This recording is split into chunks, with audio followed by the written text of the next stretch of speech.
Good evening दोस्तों, मैं ललनकांत आप सभी को अपने YouTube चैनल आस्था जिया रिसर्च सेंटर में स्वागत करता हूं। दोस्तों, इन दिनों हम लोग भारतीय इतिहास पढ़ रहे हैं और भारतीय इतिहास को पढ़ाने के क्रम में अभी हम लोग प्राचीन भारत का इतिहास पढ़ रहे हैं। वर्तमान में हम लोग दक्षिण भारत का इतिहास पढ़ रहे हैं। दोस्तों, हम पहले ही दक्षिण भारत का इतिहास पढ़ाने के क्रम में पहले ही लेक्चर में पढ़ाए थे कि दक्षिण भारत के इतिहास को दो भागों में बांटकर देखा जाता है। पहले भाग में हम लोग जो पढ़े उसका हम शीर्षक सजाए थे दक्षिण भारत का इतिहास का प्रथम भाग, जिसमें हम लोग मुख्यतः 3 राजवंशों के बारे में पढ़े थे। ऐसे यहाँ पर दोस्तों ये विंध्य पर्वत के नीचे का जो प्रायद्वीपीय भारत है उसको दक्षिण भारत बोला जाता है। तो यहाँ दक्षिण भारत के इतिहास का प्रथम भाग में हम लोग चेर राजवंश के बारे में पढ़े थे। चेर, चोल और पांडे। यहाँ पर चेर वंश, चोल वंश और पांडे राजवंश के बारे में पढ़े थे। दोस्तों, दक्षिण भारत का इतिहास का जो प्रथम भाग था उसे संगम काल भी कहा गया है। दक्षिण भारत के इतिहास के प्रथम भाग को दोस्तों संगम काल भी कहा गया है। और यह संगम तमिल कवियों का एक गोष्ठी होता था, बैठकी होता था, जिसमें कुछ प्रमुख निर्णय लिए जाते थे और उसमें कुछ पुस्तकों की रचना किए जाते थे। और यही पुस्तक जो है दक्षिण भारत के इतिहास का प्रथम भाग का इतिहास का स्रोत है। अब हम लोग अभी वर्तमान में दक्षिण भारत का इतिहास का द्वितीय भाग पढ़ेंगे। दोस्तों, दक्षिण भारत का इतिहास का प्रथम भाग का जो कार्यकाल माना गया है, यानी कि काल अवधि जो माना गया है वह 100 से 300 ईस्वी तक माना गया है। उसके बाद फिर देखा जाता है कि 500 ईस्वी से 1200 ईस्वी के मध्य दक्षिण भारत में कई राजवंशों का उदय होता है, और जिसे हम लोग दक्षिण भारत का इतिहास का द्वितीय भाग के अंतर्गत पढ़ेंगे। और यह लगभग 3 लेक्चर में कंप्लीट होगा। ये आज पहला लेक्चर है, दक्षिण भारत के इतिहास का द्वितीय भाग का पहला लेक्चर। दक्षिण भारत के इतिहास का प्रथम भाग जो था दोस्तों, प्रथम भाग इसको 3 लेक्चर में हम कंप्लीट किए थे और यह भी 3 लेक्चर में कंप्लीट होगा।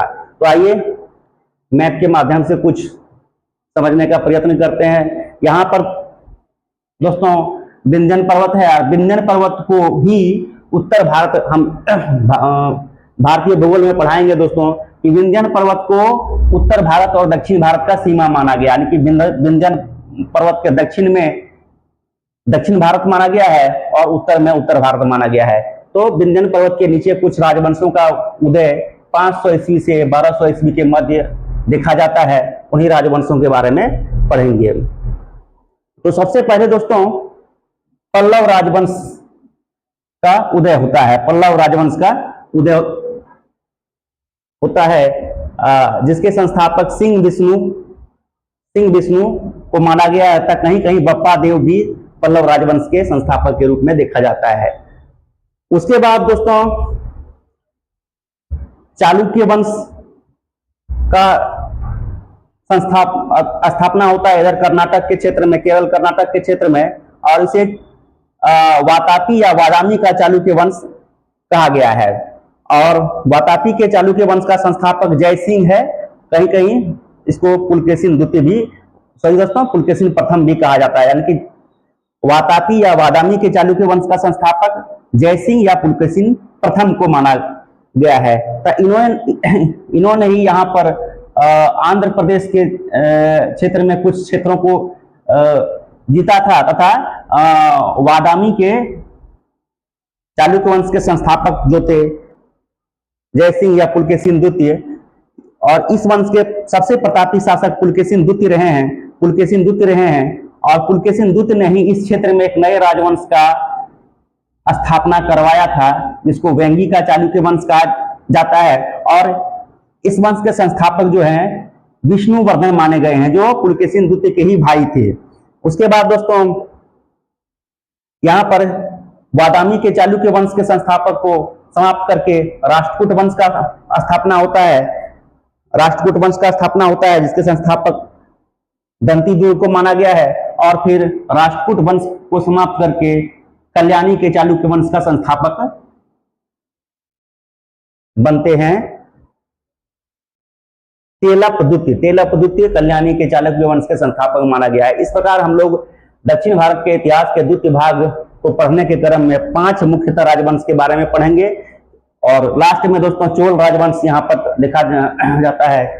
दक्षिण भारत के इतिहास के प्रथम भाग में भी हम लोग चोल राजवंशों के बारे में पढ़े थे, जिसका जो कालावधि माना गया है 100 से 300 ईस्वी तक माना गया है। उसके बाद लगभग 200 वर्षों तक चोल राजवंशों का किसी प्रकार का अस्तित्व नहीं देखा जाता है और फिर 500 ईस्वी में चोल वंश का स्थापना होता है, पुनः स्थापना होता है, जिसके संस्थापक विजयालय को माना गया है। तो 5 राजवंशों के बारे में मुख्यतः हम लोग पढ़ेंगे दक्षिण भारत का इतिहास का द्वितीय भाग को पढ़ने के क्रम में, तथा इसे हमने 3 लेक्चर में सजाया है और ये आज का पहला लेक्चर है। आइए फिर से एक बार रिकैप कर देते हैं। चोल राजवंश के संस्थापक यहाँ पर विजयालय माने गए हैं, जबकि दक्षिण भारत के इतिहास का प्रथम भाग को जो पढ़े थे वहां पर चोल राजवंश के संस्थापक करिकल को माना गया है। करिकल यहाँ पर है द्वितीय भाग में। चोल राजवंश के संस्थापक विजयालय।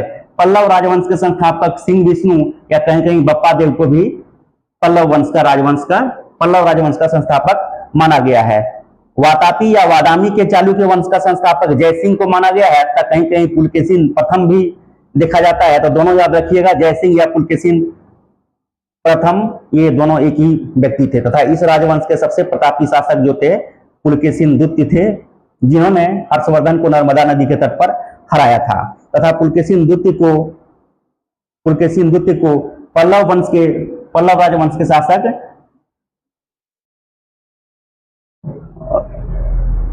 पल्लव राजवंश के एक शासक होता है जिन्होंने पुलकेशिन द्वितीय को हराया था। उसके बाद बेंगी के चालुक्य वंश का स्थापना होता है यहाँ पर आंध्र प्रदेश के क्षेत्र में, जिसकी राजधानी बेंगी होती है और इसके संस्थापक विष्णुवर्धन होते हैं। ये विष्णुवर्धन जो थे पुलकेशिन द्वितीय का भाई था। पुलकेशिन द्वितीय का भाई था तथा पुलकेशिन द्वितीय ने ही इन क्षेत्रों को जीता था तथा यहाँ का स्थापनकर्ता अपने भाई को बना दिया था, जिसका नाम विष्णुवर्धन था।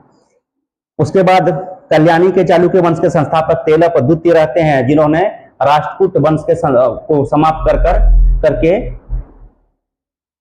कल्याणी के चालुक्य वंश का स्थापना किया था। राष्ट्रकूट वंश का अगर राजधानी देखा जाए दोस्तों तो मान्यखेत होता है और इसको जब समाप्त करके इन्होंने चालुक्य वंश का स्थापना किया था, कल्याणी के चालुक्य वंश का स्थापना किया था, तो इन्होंने अपनी प्रारंभिक राजधानी मान्यखेत को ही रखा तथा बाद में कल्याणी को अपना राजधानी बनाया था। और उसके बाद राष्ट्रकूट वंश के संस्थापक दंतीदुर्ग को माना गया है। तो ये मुख्यतः 5 राजवंशों के बारे में हम लोग मुख्य रूप में पढ़ेंगे। सबसे पहले दोस्तों हम लोग जो पढ़ेंगे वो पल्लव राजवंश के बारे में पढ़ेंगे। तो पल्लव राजवंश के संस्थापक जो माने गए हैं वह सिंह विष्णु या कहीं कहीं बप्पा देव भी देखा जाता है। तो पल्लव राजवंश के स्थापनकर्ता कौन है? सिंह विष्णु या बप्पा देव है। इन्होंने अपनी राजधानी कांची में बनाया था। कांची जो कि ये तो इधर तमिलनाडु के क्षेत्र में पड़ता है। कांची कहीं कहीं कांचीपुरम भी बोला गया है।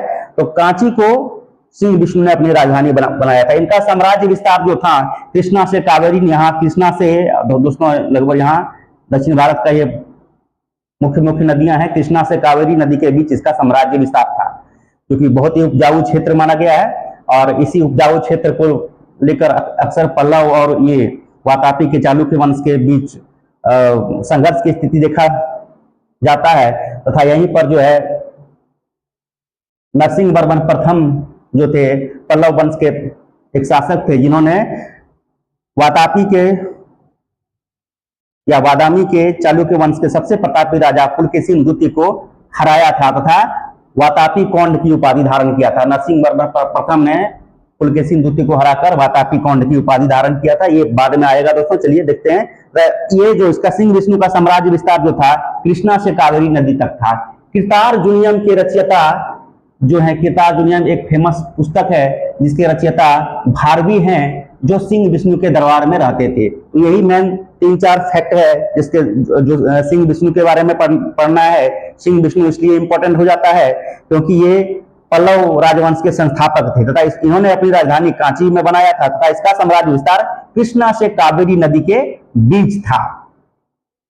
उसके बाद दोस्तों एक और महत्वपूर्ण फैक्ट है कृतार्जुनियम, जो कि एक फेमस पुस्तक है। इसके लेखक भारवी हैं, और भारवी जो थे सिंह विष्णु के दरबार में रहते थे। उसके बाद जो सिंह विष्णु के बाद जो शासक बनते हैं उसका नाम महेंद्र वर्मन है। इसके बारे में मात्र एक फैक्ट महत्वपूर्ण है, इसने मत विलास प्रहसन की रचना किया था। मत विलास प्रहसन एक फेमस पुस्तक है, इसकी रचना महेंद्र वर्मन ने किया था। उसके बाद जो शासक बनते हैं वो नरसिंह वर्मन प्रथम बनते हैं, तथा यह सबसे प्रमुख पल्लव वंश का सबसे प्रमुख शासक नरसिंह वर्मन प्रथम को माना जाता है। इसने वातापी को जीतकर, यहाँ वातापी दोस्तों, वातापी के चालुक्य वंश जो है उसको जीतकर वातापी कोंड की उपाधि धारण की थी, तथा इन्होंने पुलकेशिन द्वितीय को हराया था। पुलकेशिन द्वितीय जो है वातापी या वादामी के चालुक्य वंश का सबसे, यहाँ ये दोस्तों वातापी या वादामी के चालुक्य वंश का सबसे प्रतापी राजा पुलकेशिन द्वितीय को माना गया है, तथा पुलकेशिन द्वितीय को ही नरसिंह वर्मन प्रथम ने हराया था, तथा वातापी कोंड की उपाधि धारण की थी। वातापी कोंड मतलब, वातापी को कोंड मतलब जीतने वाला होता है, तो वातापी कोंड की उपाधि धारण किसने की थी? नरसिंह वर्मन प्रथम ने। तथा अगर पूछा जाए तो पल्लव वंश का सबसे प्रतापी राजा कौन था, तो ये नरसिंह वर्मन प्रथम। तथा सबसे प्रमुख शासक भी पूछा जाए तो नरसिंह वर्मन प्रथम। तो इन्होंने क्या किया था, वातापी को जीता था और वातापी कोंड की उपाधि धारण किया था, और पुलकेशिन द्वितीय को हराकर इन्होंने वातापी कोंड की उपाधि धारण किया था। मामलापुरम में आदि वराह मंदिर, जो कि विष्णु का एक अवतार माना गया है, आप सब जानते होंगे कि आदि वराह जो है विष्णु का एक अवतार माना गया है। इन्होंने मामलापुरम में आदि वराह मंदिर का निर्माण करवाया था। मामलापुरम में आदि वराह का मंदिर का निर्माण किसने करवाया था? नरसिंह वर्मन प्रथम ने करवाया था। महाबलीपुरम का रथ मंदिर, महाबलीपुरम का दोस्तों रथ मंदिर, ये बहुत इंपॉर्टेंट फैक्ट है, कई बार पूछा गया है, जिसको एकाश सतपेगोड़ा भी कहा जाता है। एकाश सतपेगोड़ा भी कहा जाता है महाबलीपुरम का रथ मंदिर, जिसे एकाश सतपेगोड़ा भी कहा जाता है, का निर्माण जो करवाया था वो नरसिंह वर्मन प्रथम ने करवाया था। फैनसांग, जो कि हम लोग पढ़े थे, फैनसांग हर्षवर्धन के दरबार में आया था, तथा इन्होंने दक्षिण भारत का दौरा किया था, तथा दक्षिण भारत का दौरा करने के क्रम में पल्लव राजवंश का भी दौरा किया था, तथा उस समय पल्लव वंश का राजा नरसिंह वर्मन प्रथम था। तो हर्षवर्धन के कार्यकाल में आने वाले चीनी यात्री जो थे फैनसांग, वह पल्लव राजवंश का दौरा उन्होंने किया था। तो उस समय पल्लव वंश का राजा नरसिंह वर्मन प्रथम था। महाबलीपुरम का रथ मंदिर का निर्माण नरसिंह वर्मन प्रथम ने करवाया था, जिसे एकाश सतपेगोड़ा भी कहा जाता है। फैनसांग जब दक्षिण भारत की यात्रा पर आए थे, उस समय पल्लव वंश का राजा जो थे वो नरसिंह वर्मन प्रथम था। पल्लव क्षेत्र का इन्होंने दौरा किया था, फैनसांग ने पल्लव क्षेत्र का दौरा किया था। उस समय पल्लव वंश का राजा जो थे नरसिंह वर्मन प्रथम थे। और उसके बाद हम लोग नरसिंह वर्मन द्वितीय के बारे में पढ़ेंगे। कांची का कैलाश मंदिर का निर्माण नरसिंह वर्मन द्वितीय ने करवाया था। यह मंदिर राज सिद्धेश्वर मंदिर के नाम से भी जाना जाता है, तथा यहीं से द्रविड़ शैली का निर्माण, द्रविड़ शैली जो है दोस्तों एक भवन या मंदिर निर्माण की कला है, और ये कई बार पूछा गया है एग्जामिनेशन में कि नागर शैली, द्रविड़ शैली और बेसर शैली। नागर शैली,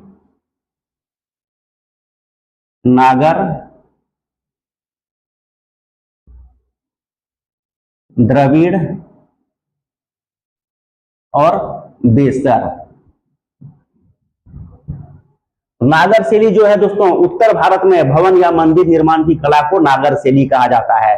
दक्षिण भारत में भवन या मंदिर निर्माण की कला को द्रविड़ शैली में निर्मित किया गया, यानी कि उत्तर भारत के भवन या मंदिर निर्माण की शैली जो है उसको नागर शैली कहा जाता है। दक्षिण भारत में भवन या मंदिर निर्माण की शैली को द्रविड़ शैली कहा जाता है, तथा बीच में जहां पर उत्तर भारत और दक्षिण भारत का संक्रमण की स्थिति देखा जाता है, तथा वहां पर जो भवन या मंदिर निर्माण की शैली जो है वह बेसर शैली को माना गया है। तो इस प्रकार द्रविड़ शैली का जो प्रारंभ जो माना जाता है, महाबलीपुरम का रथ मंदिर से के निर्माण से ही द्रविड़ शैली का प्रारंभ माना गया है। यहाँ पर कांची के कैलाश मंदिर, सॉरी दोस्तों ये गलत हम बोल दिए, महाबलीपुरम का रथ मंदिर नहीं होगा, यहाँ पर दोस्तों कांची के कैलाश मंदिर का निर्माण जो है नरसिंह वर्मन द्वितीय ने करवाया था। यह मंदिर का नाम राज सिद्धेश्वर मंदिर भी है, यानी कि कैलाश मंदिर को राज सिद्धेश्वर मंदिर के नाम से भी जाना जाता था। यहीं से द्रविड़ शैली का आरंभ माना जाता है। ये कांची का कैलाश मंदिर के निर्माण से ही दक्षिण भारत में द्रविड़ शैली का आरंभ माना जाता है। इसके दरबार में 10 कुमार चरित के रचयिता दंडी रहते थे। किसके दरबार में? नरसिंह वर्मन द्वितीय के दरबार में 10 कुमार चरित के रचयिता दंडी रहते थे। ये था दोस्तों आज का क्लास, दक्षिण भारत के इतिहास का द्वितीय भाग को पढ़ाने के क्रम में पहला लेक्चर, जिसमें हम लोग संक्षेप में जितने राजवंशों को के बारे में हम लोग पढ़ेंगे दक्षिण भारत के इतिहास को द्वितीय भाग को पढ़ने के क्रम में उसके बारे में पढ़ा है, जिसमें चोल राजवंश के संस्थापक विजयालय को माना गया। आरंभिक चोल वंश के संस्थापक अगर पूछा जाए तो करिकल होगा, लेकिन बाद में चोल वंश के यानी कि 100 से 300 ईसा पूर्व के बीच जो चोल वंश के संस्थापक जो थे वो करिकल थे, और उसके बाद 200 वर्षों तक चोल वंश का कोई अस्तित्व नहीं देखा जाता है। फिर 500 से 1200 ईसा ईस्वी के बीच दक्षिण भारत में कई राजवंशों का उदय देखा जाता है। उनमें से एक चोल राजवंश का भी उदय होता है, जिसके संस्थापक विजयालय होते हैं।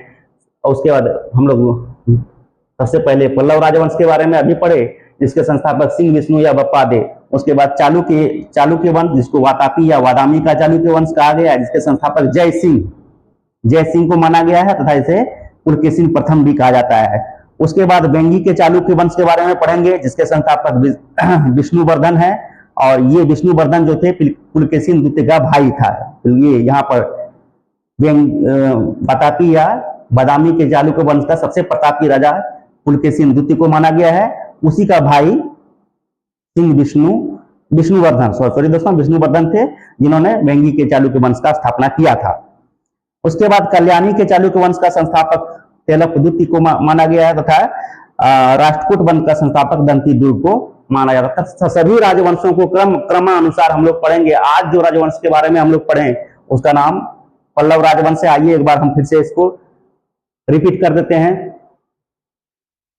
मैथ से। दोस्तों यहाँ पर देखिए, तमिलनाडु के क्षेत्र में पल्लव वंश का स्थापना किया जाता है। सिंह विष्णु, इसको बप्पादेव भी कहा जाता है। उसके नीचे चोल राजवंश का स्थापना होता है, जिसके संस्थापक विजयालय बनते हैं। और इधर केरल और कर्नाटक के क्षेत्र में वातापी या वादामी के चालुक्य वंश का स्थापना होता है, जिसके संस्थापक जयसिंह थे। इसे पुलकेशिन प्रथम भी कहा गया। उसके ऊपर जो था राष्ट्रकूट वंश का स्थापना होता है, जिसके संस्थापक दंती दुर्ग थे, तथा उसके ऊपर कल्याणी के चालुक्य वंश का संस्थापक बनते हैं तेलप द्वितीय। और यहाँ पर वेंगी के चालुक्य वंश का संस्थापक विष्णुवर्धन थे। तो सबसे पहले हम लोग पल्लव राजवंश के बारे में पढ़ेंगे, जिसका संस्थापक जो थे पल्लव राजवंश के संस्थापक सिंह विष्णु या बप्पादेव को माना गया है। इसकी राजधानी कांचीपुरम थी, तथा इसका साम्राज्य का विस्तार कृष्णा से कावेरी नदी के बीच था। कीर्तार्जुनीयम जो कि एक फेमस पुस्तक है, इसके रचयिता भारवी थे, जो सिंह विष्णु के दरबार में रहते थे। उसके बाद जो शासक बनते हैं उसका नाम महेंद्र वर्मन में है। इसके बारे में एकमात्र फैक्ट है कि इन्होंने मत विलास प्रहसन की रचना किया था। एक फेमस पुस्तक है मत विलास प्रहसन, जिसके रचयिता महेंद्र वर्मन को माना गया है। यानी कि ये पुस्तक जो है दोस्तों, मत विलास प्रहसन के रचयिता महेंद्र वर्मन को माना गया है। और एक मात्र फैक्ट इसके बारे में पढ़ना है। उसके बाद नरसिंह वर्मन प्रथम पल्लव वंश का राजा बनता है, जिसके जो सबसे प्रमुख शासक माने गए हैं। पल्लव वंश का सबसे प्रतापी राजा या सबसे प्रमुख राजा नरसिंह वर्मन प्रथम माना गया है। इन्होंने वातापी को जीतकर वातापी कौंड की उपाधि धारण की थी, तथा इन्होंने इस क्रम में पुलकेशिन द्वितीय को हराया था। यहाँ वातापी या वादामी के चालुक्य वंश का सबसे प्रतापी राजा पुलकेशिन द्वितीय को माना गया है, तथा इसी राजा को यहाँ पल्लव राजा नरसिंह वर्मन प्रथम ने हराया था, हराकर वातापी कौंड की उपाधि धारण किया था। मामलापुरम का आदिवरा मंदिर का निर्माण नरसिंह वर्मन प्रथम ने करवाया था। मामलापुरम का आदिवरा मंदिर का निर्माण नरसिंह वर्मन प्रथम ने करवाया था। महाबलीपुरम का रथ मंदिर का निर्माण जो है नरसिंह वर्मन प्रथम ने करवाया था। इसे एकाश पेगोडा भी कहा जाता है।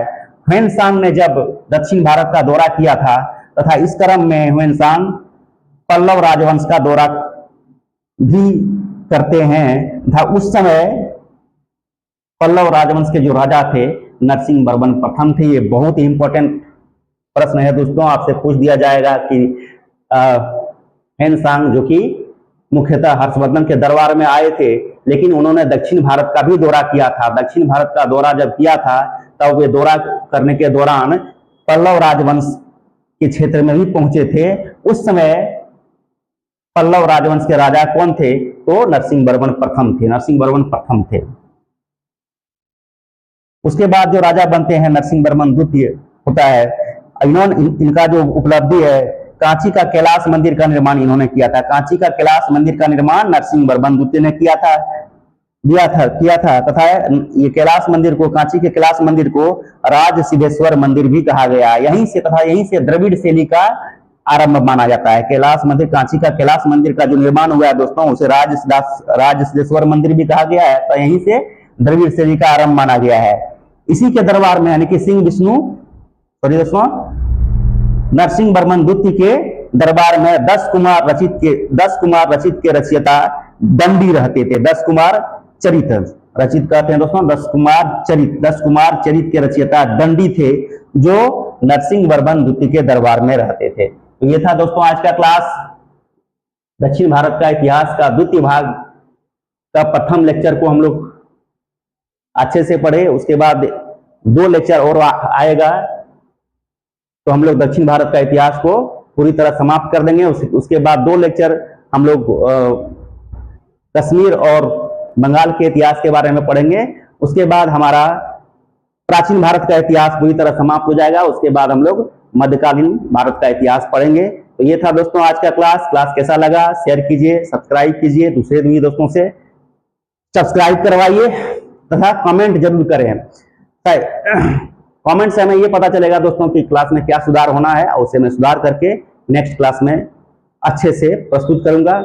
और सारे वीडियो हमारे आपको YouTube पर उपलब्ध मिल जाएंगे। तो ये था दोस्तों आज का क्लास को फिर से मैं बोलता हूं दोस्तों कि शेयर करें, सब्सक्राइब करें तथा अन्य दोस्तों से भी सब्सक्राइब कराएं, ताकि हमारा ये आस्था जीएस रिसर्च सेंटर का जो इनोवेटिव है फ्री क्लास और क्लास के साथ फ्री PDF भी हम देते हैं दोस्तों, तो जिससे आपको मेहनत कम करना पड़े और अपने तैयारी के स्तर को उस लेवल तक ले जाएं जहां तक पहुंचने के बाद आप किसी भी एग्जामिनेशन को आसानी से निकाल सके। तो ये था दोस्तों आज का क्लास। अब मैं क्लास समाप्ति की घोषणा करता हूं।